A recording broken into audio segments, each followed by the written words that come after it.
கிவுலோயா திட்டத்திற்கு எதிராக மக்கள் எழுச்சி போராட்டம்.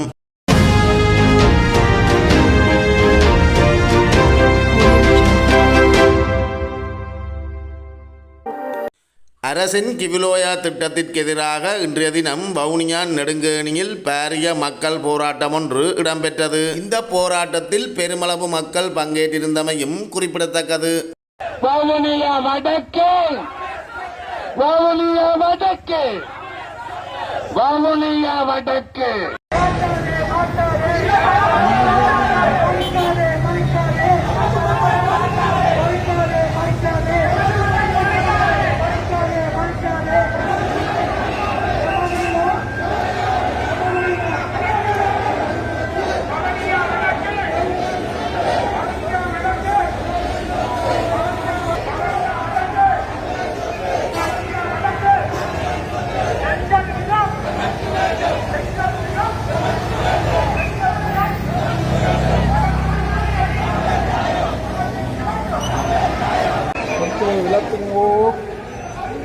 தமிழ் மக்களுடைய சரித்திரத்திலே மிக முக்கியமான ஒரு திருப்பு முனையான போராட்டமாக இது அமைகிறது.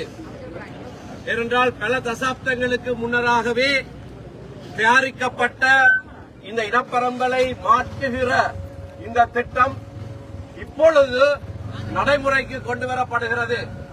அமைச்சரவை அங்கீகாரம் கடந்த திங்கட்கிழமை கொடுக்கப்பட்டிருக்கிறது.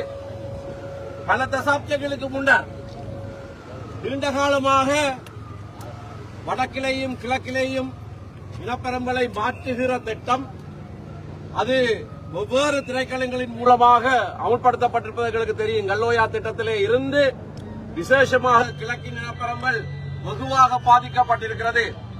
அப்படியாகவே நகர்ந்து வந்து முல்லைத்தீவு மாவட்டம் வவுனியா வடக்கு போன்ற பிரதேசங்களிலேயும் இனப்பெரும்பலை மாற்றுகிற திட்டம் அமுலிலே இருக்கிறது.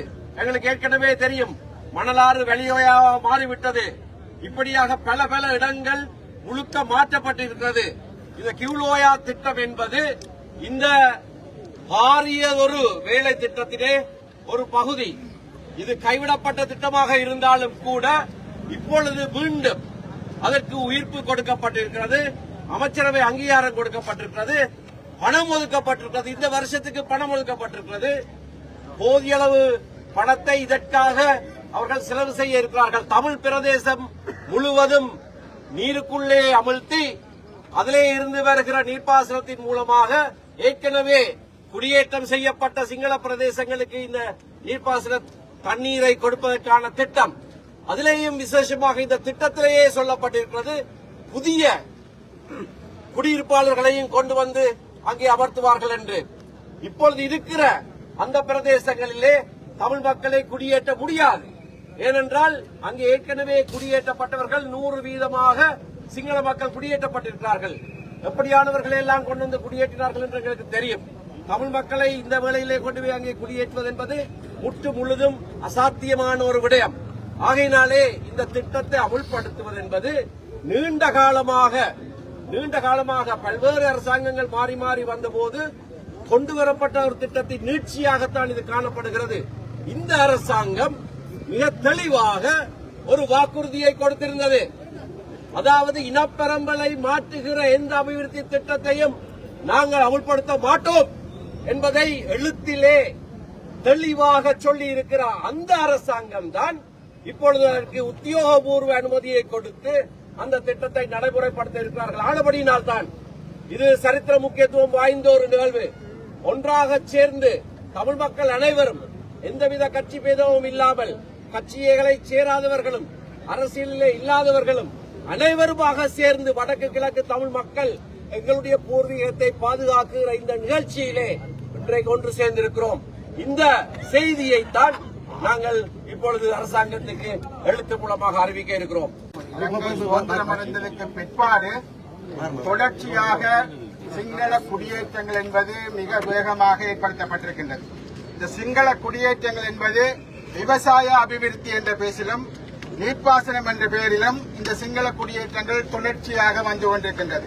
இன்றைக்கு கிழக்கு மாகாணம் மிக பெருமளவில் சிங்கள குடியேற்றம் நிறைந்த பிரதேசமாக அம்பாறை மாவட்டம், திருகோணமலை மாவட்டம் மாற்றப்பட்டிருக்கிறது.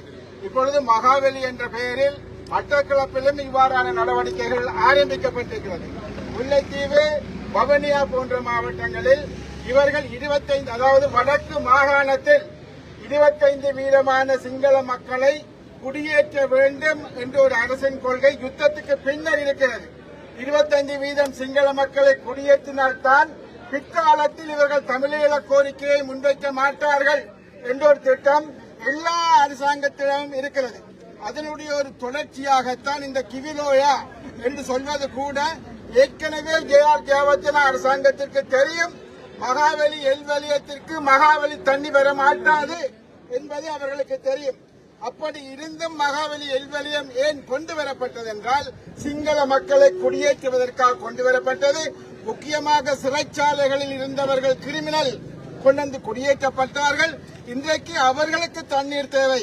அவர்களுக்கு தண்ணீர் தேவை என்பதற்காக மிச்சம் சொச்சமாக இருக்கக்கூடிய பழங்குடி தமிழ் மக்களுடைய நிலங்களை கபலீகரம் செய்து 10,000 ஏக்கர் காடுகளை அழித்து அங்குள்ள சிறு குளங்கள் வயல்களை அழித்து தமிழ் மக்களை அந்த மண்ணில் இருந்து விரட்டி அவர்கள் ஒரு புதிய நீர்ப்பாசன திட்டத்தை கொண்டு வர யோசிக்கிறார்கள். அதனுடைய முக்கியமான நோக்கம் என்னவென்றால் இந்த குடியேற்றங்கள் இதனுடன் முடிந்து போகாது. நெடுங்கேணி, மாங்குளம், பவனிக்குளம், மடு ஈராக அவர்களது இந்த மகாவலி அபிவிருத்தி திட்டத்தினுடைய சிறகுகள் பறந்து விரிந்திருக்கிறது. ஆகவே அவர்களுடைய குடியேற்றங்கள் என்பது வவுனியாவை சுற்றி வளைத்து அந்த குடியேற்றங்கள் என்பது நடக்கும் என்பது மாத்திரமல்ல, திருகோணமலை மாவட்டத்தில் என்ன மாதிரி சேருவாவில் என்ற ஒரு சிங்கள தொகுதி வந்ததோ அதே பாணியில் வவுனியாவிலும் முல்லைத்தீவையும் இணைத்து ஒரு சிங்கள தொகுதியை கொண்டு வருவதற்கான ஒரு முயற்சியினுடைய ஒரு கட்டம்தான்.